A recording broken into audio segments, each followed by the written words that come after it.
Hi guys, today I'm gonna teach how to open an iPhone if a power button and home button broken. Firstly, you need to have a charger, and if a phone switch off, you just plug in, it will restart automatically.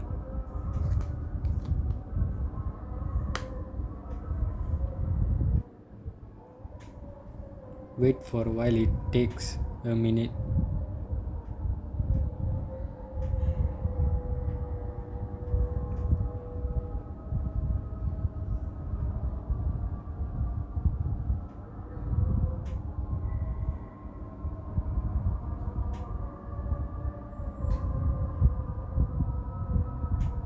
Wait for a while, guys.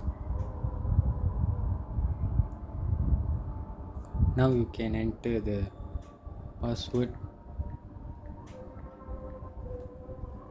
and go to setting,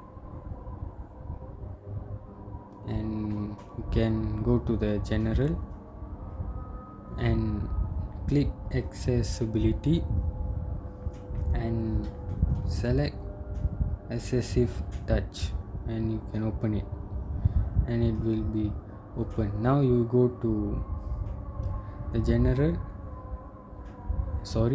to the display and brightness. The auto lock, you just click to never. In 1 minute you click to never, then the screen won't be shut down, so you can use it. And the second way is, guys, when a phone is in on, you can plug in the charger again and it will on.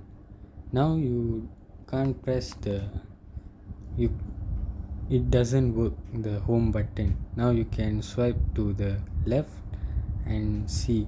Now we can see here setting, we click this and we enter the password again,